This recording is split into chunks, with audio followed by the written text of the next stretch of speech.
نوح علیہ السلام کا ایک بیٹا سام تھا۔ عرب اور بنی اسرائیل اسی کی طرف منسوب ہیں۔ اسی سام کے پوتوں سے ہود علیہ السلام پیدا ہوئے۔ ان کا نسب نامہ اس طرح ہے: ہود بن عبداللہ بن رباح بن جارود بن عامر بن اوس بن ارم بن سام بن نوح۔ ہود علیہ السلام کی قوم کو قوم عاد اور قوم ارم بھی کہا جاتا ہے، کیونکہ عاد اور ارم ہود علیہ السلام کے اجداد تھے۔ قوم ہود احقاف نامی ایک بستی میں آباد تھی، اور یہ بستی عمان اور حضرہ موت کے درمیان ریت کے ٹیلوں والے علاقے میں تھی۔ عربی میں احقاف ریت کے ٹیلوں کو کہتے ہیں۔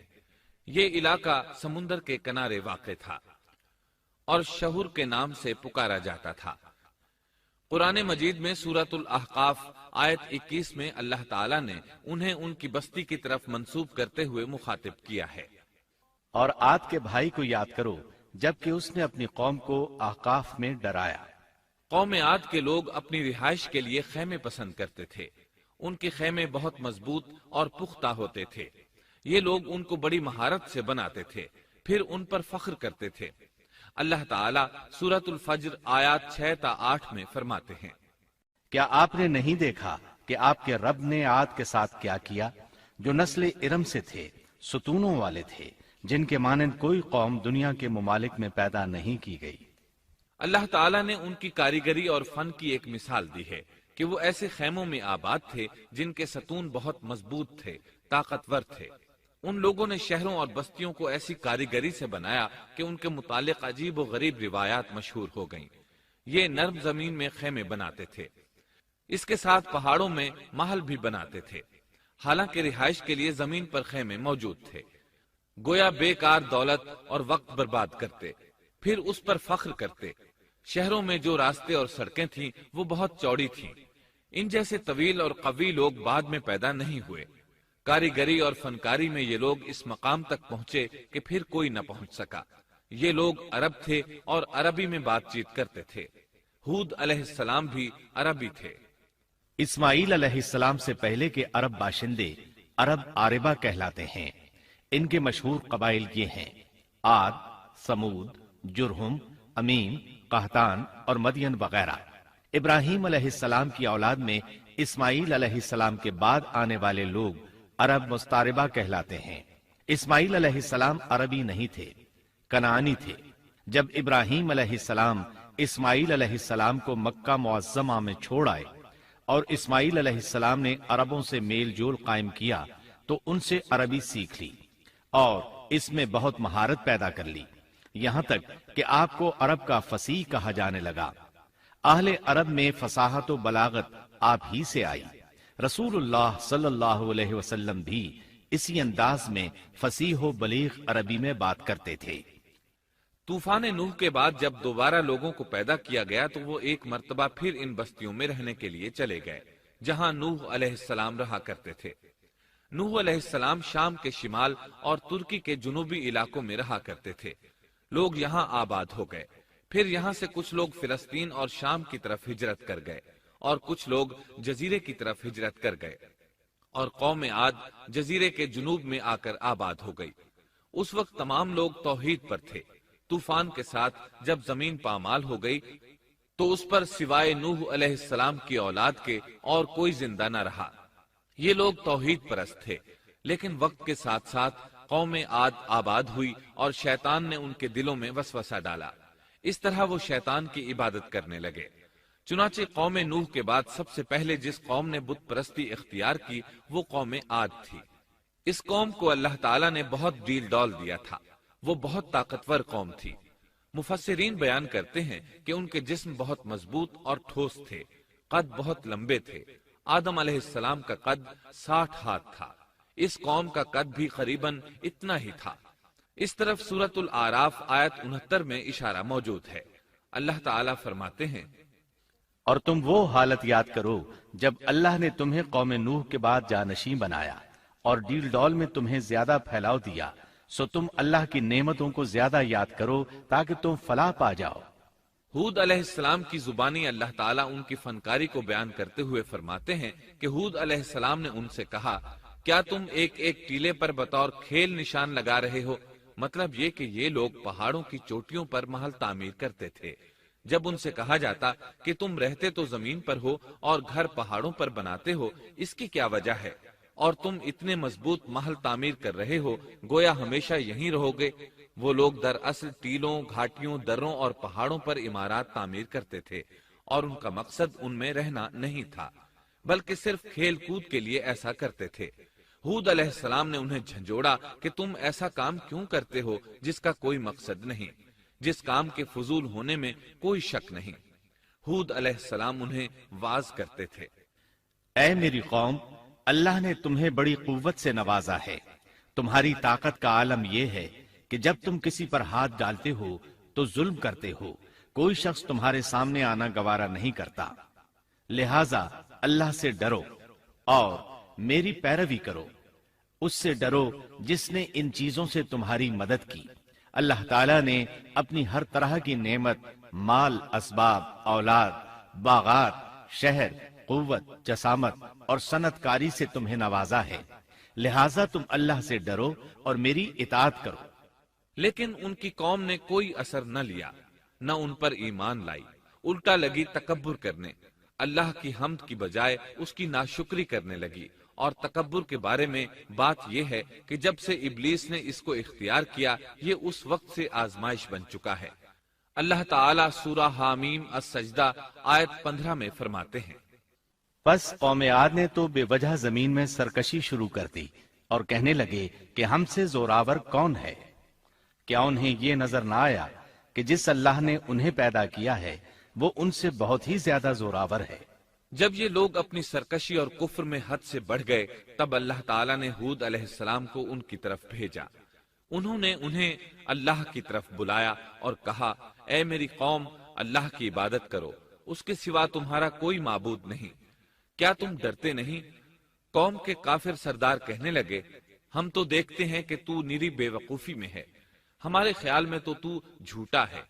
اس پر ہود علیہ السلام نے فرمایا، میری قوم، میں بے وقوف نہیں، میں تو تمام جہانوں کے پروردگار کی طرف سے بھیجا گیا ہوں، تمہیں اپنے رب کے پیغامات پہنچا رہا ہوں، اور ہوں بھی تمہارا دلی خیر خواہ اور امانت دار۔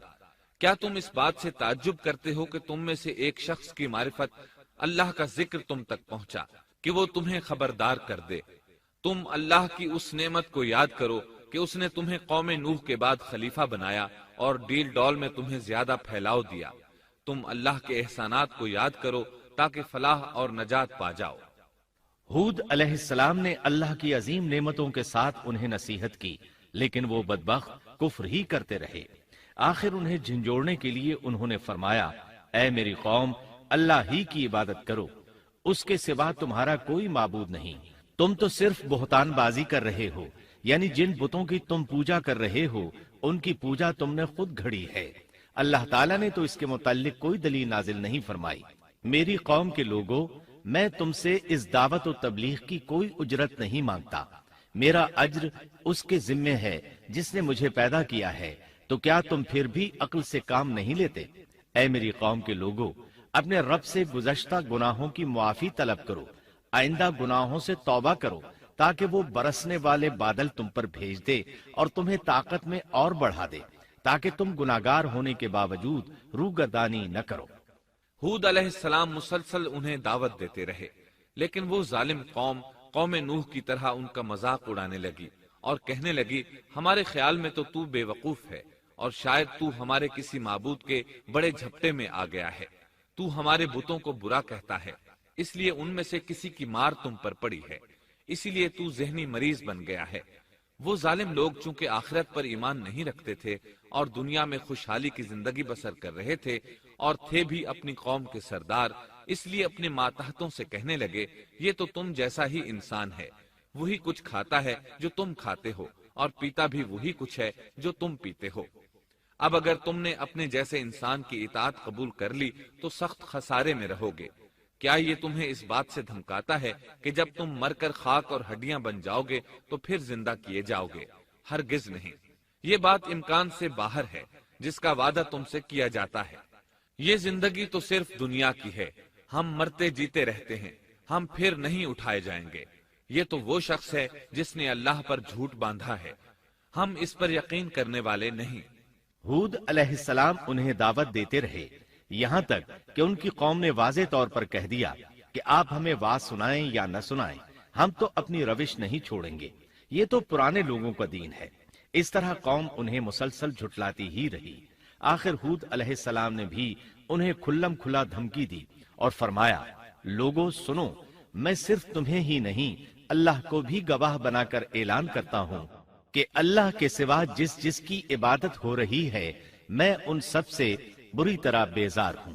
اب تم ہی نہیں اپنے ساتھ اوروں کو بھی بلا لو اور اپنے ان سب جھوٹے معبودوں کو بھی بلا لو، اور تم سے جو ہو سکے مجھے نقصان پہنچا دو، مجھے کوئی مہلت نہ دو، نہ مجھ پر ترس کھاؤ۔ یہ فرمانے کے بعد انہوں نے اللہ سے دعا کی، اے پروردگار، ان کے جھٹلانے پر تو میری مدد فرما۔ اللہ کی طرف سے آپ کو جواب ملا، یہ تو بہت ہی جلد اپنے کیے پر پچھتانے لگیں گے۔ اللہ کے نبی کا انکار کرنے، اس سے بغض رکھنے اور اس کا مذاق اڑانے والوں کا انجام کیا ہوا؟ اللہ نے انہیں ایسے زناٹے کی آندھی سے تہس نہس کیا کہ جس کی تاریخ میں مثال نہیں ملتی۔ اللہ نے ان سے بارش روک لی، اس سے خشک سالی کی کیفیت پیدا ہو گئی، درخت اور پھل ختم ہو گئے، وہ لوگ بارش کی خواہش کرنے لگے۔ اسی حالت میں ایک دن اللہ نے انہیں عذاب دینے کا ارادہ فرمایا۔ انہوں نے دیکھا ایک سیاہ بادل ان کی طرف بڑھ رہا ہے، خوشی سے اچھلنے لگے، کہنے لگے یہ بادل ہم پر برسنے والا ہے، جبکہ ان کا خیال غلط تھا۔ دراصل ابر کی صورت میں یہ وہ قہر الہی تھا جس کے آنے کی وہ جلدی مچا رہے تھے۔ وہ عذاب ان کی بستیوں کی تمام چیزوں، پھلوں، خیموں، درختوں کو تہس نہس کرتا ہوا آیا۔ اسے اللہ کا یہی حکم تھا۔ آندھی اس قدر زبردست تھی کہ پہاڑوں پر ان کے تعمیر کردہ محلوں تک کو اڑا لے گئی۔ مجرموں کا یہی بدلہ ہے۔ اللہ تعالیٰ سورۃ الزاریات آیت 41 اور 42 میں فرماتے ہیں، اسی طرح عادیوں میں بھی ہماری طرف سے تنبیہ ہے، جبکہ ہم نے ان پر خیر و برکت سے خالی آندھی بھیجی، وہ جس چیز پر گرتی تھی اسے بوسیدہ ہڈی کی طرح چورا چورا کر دیتی تھی۔ اس آندھی نے ہر چیز کو فنا کر کے رکھ دیا۔ اللہ تعالیٰ ان کی تباہی ایک جگہ ان الفاظ میں بیان کرتے ہیں، قوم عاد نے بھی جھٹلایا، پس کیسا ہوا میرا عذاب اور میری ڈرانے والی باتیں۔ ہم نے ان پر تیز و تند مسلسل چلنے والی ہوا ایک لگاتار منحوس دن میں بھیج دی، جو لوگوں کو اٹھا اٹھا کر دے پٹکتی تھی، گویا کہ وہ جڑ سے کٹے ہوئے کھجور کے تنے ہیں۔ پس کیسی رہی میری سزا اور میرا ڈرانا۔ یقیناً ہم نے قرآن کو نصیحت کے لیے آسان کر دیا ہے، پس کیا ہے کوئی نصیحت پکڑنے والا؟ ایک تیسرے مقام پر اللہ نے ان کی ذلت اور رسوائی کا ذکر یوں کیا ہے، قوم عاد بے حد تند اور تیز ہوا سے غارت کر دی گئی۔ وہ ہوا ان پر برابر لگاتار 7 رات اور 8 دن تک اللہ کے حکم سے چلتی رہی۔ آپ وہاں ہوتے تو دیکھتے کہ وہاں لوگ یوں چاروں شانوں چٹ گرے پڑے ہیں جیسے وہ کھجوروں کے کھوکھلے تنے ہوں۔ کیا ان میں سے کوئی بھی آپ کو باقی نظر آ رہا ہے؟ ہود علیہ السلام کو اللہ تعالیٰ نے اپنی رحمت سے نجات دی۔ باقی تمام جگہوں پر تباہی تھی، لیکن جس جگہ ہود علیہ السلام اور ان کے ساتھی تھے اس طرف یہ ہوا پھٹکی بھی نہیں۔ کہا جاتا ہے کہ ایک باڑ تھی جس میں ہود علیہ السلام، حیوانات، چوپائے اور ان پر ایمان لانے والے تھے، اور آندھی نے ہر چیز کو فنا کر ڈالا۔ اللہ تعالیٰ سورہ آراف آیت 72 میں فرماتے ہیں، غرض ہم نے انہیں اور ان کے ساتھیوں کو اپنی رحمت سے بچا لیا اور ان لوگوں کی جڑ کاٹ دی جنہوں نے ہماری آیتوں کو جھٹلایا تھا اور وہ ایمان لانے والے نہ تھے۔ اسی طرح سورہ ہود میں اللہ فرماتے ہیں، جب ہمارا حکم آ پہنچا تو ہم نے ہود کو اور ان کے ساتھیوں کو اپنی خاص رحمت سے نجات دی۔ ہم نے ان سب کو سخت عذاب سے صاف بچا لیا۔ یہ تھے قوم عاد کے لوگ جنہوں نے اپنے رب کی آیتوں کا انکار کیا اور اس کے رسولوں کی نافرمانی کی، اور ہر ایک سرکش نافرمان کے حکم کو مانا۔ دنیا میں بھی ان پر لعنت لگا دی گئی اور قیامت کے دن بھی۔ دیکھ لو، قوم عاد نے اپنے رب سے کفر کیا، ہود کی قوم عاد پر لعنت ہو۔ اس طرح قوم عاد تباہ ہو گئی۔ ان کے بعد مومنوں نے ان کے باقی بچ جانے والے مکانات پر قبضہ کر لیا اور وہاں رہنے لگے۔